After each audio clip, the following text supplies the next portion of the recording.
त्रिदलं त्रिगुणाकारं त्रिनेत्रं च त्रयायुधं त्रिजन्मपापसंहारम् एकबिल्वं शिवार्पणम् त्रिशाखैर्बिल्वपत्रैश्च ह्यच्छिद्रैः कोमलैः शुभैः शिवपूजां करिष्यामि ह्येकबिल्वं शिवार्पणम्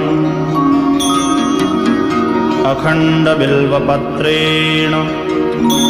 पूजिते नन्दिकेश्वरे शुध्यन्ति सर्वपापेभ्यो ह्येकबिल्वं शिवार्पणम् शालिग्रामशिलामेकां